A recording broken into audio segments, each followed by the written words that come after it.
Okay, sorry about that. I got a little bit lost in my notes and I got cut off, but now we're back to finish what we were saying about Poe's poetry. So again, you don't have to be an expert on this stuff. I know all the different aspects of poetic form can be a little bit overwhelming or intimidating in some ways, but just think about the rhyme scheme, think about the trochee. Okay, so again, we have 8 trochees per line, which equals 16 syllables per line. So you can kind of track those, notice the trochees, notice stuff like internal rhyme, and notice how those features create the very pleasing sort of audio feature of the poem. The poem sounds good when it's read aloud, in large part because of the meter and the rhyme.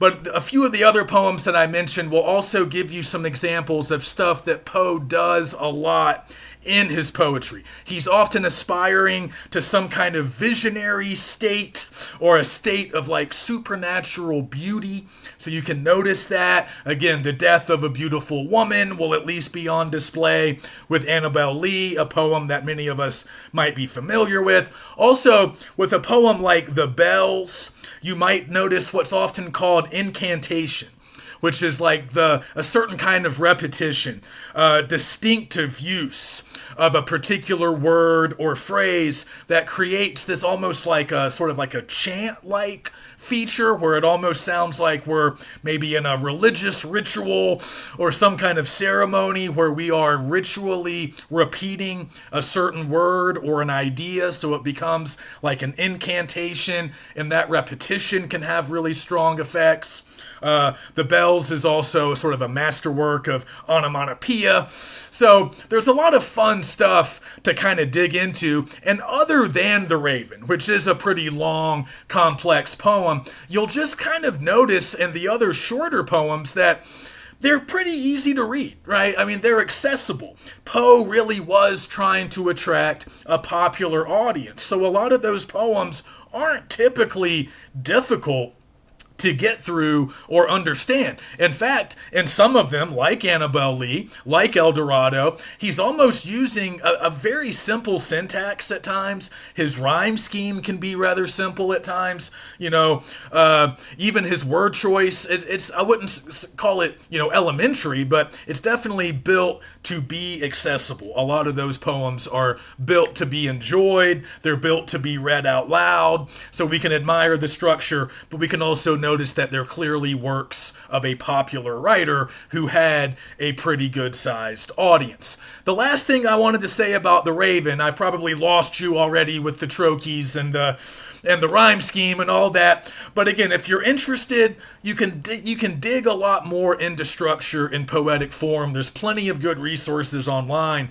that can help you better understand the meter and better understand stuff like internal rhyme. Poe uses assonance and alliteration in a lot of his texts as well. So there's ways to really dig into that stuff and do more with them. But you can also just understand The Raven as a narrative. And again, we often kind of lose sight of what the poem is really about.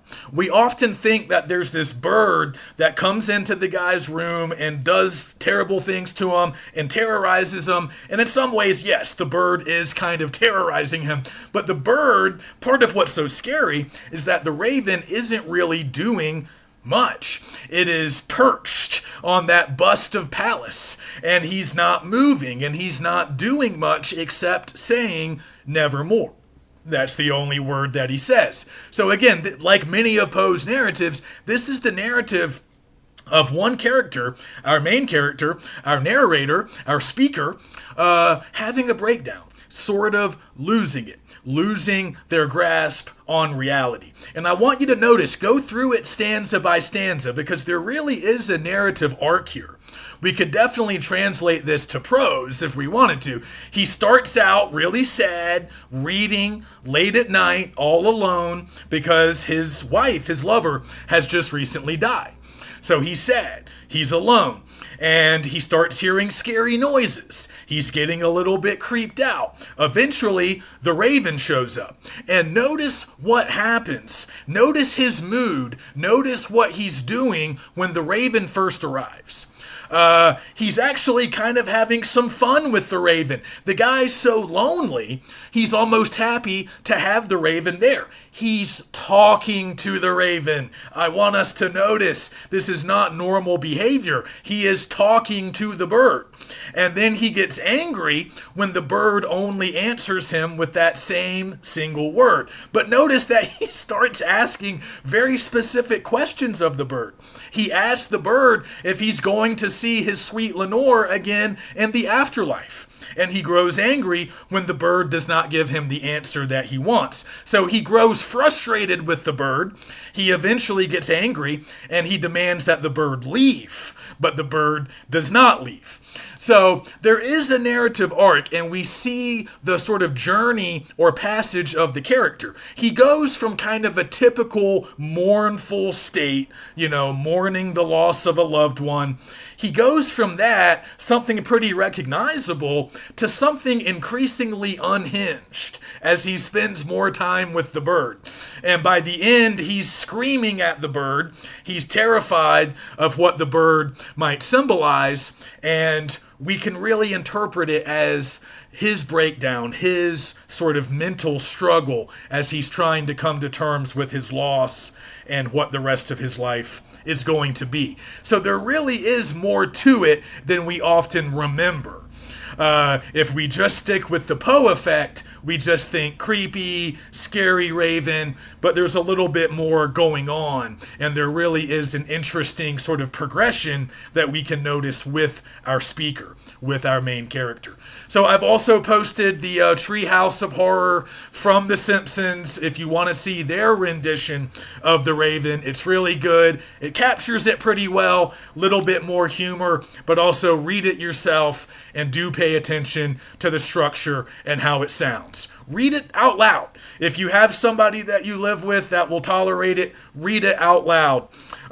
Even if you're by yourself, read it out loud. That's the best way to appreciate the meter, the rhyme scheme, and the overall structure, and those pleasant audio qualities that it creates. Okay, so that's it. Happy Halloween. We'll keep the lecture short and light next week. We'll just talk about some examples of popular fiction. We'll get caught up, and we'll prepare ourselves for Melville in week 11. Get in touch if you need anything, and otherwise, I'll see you next week.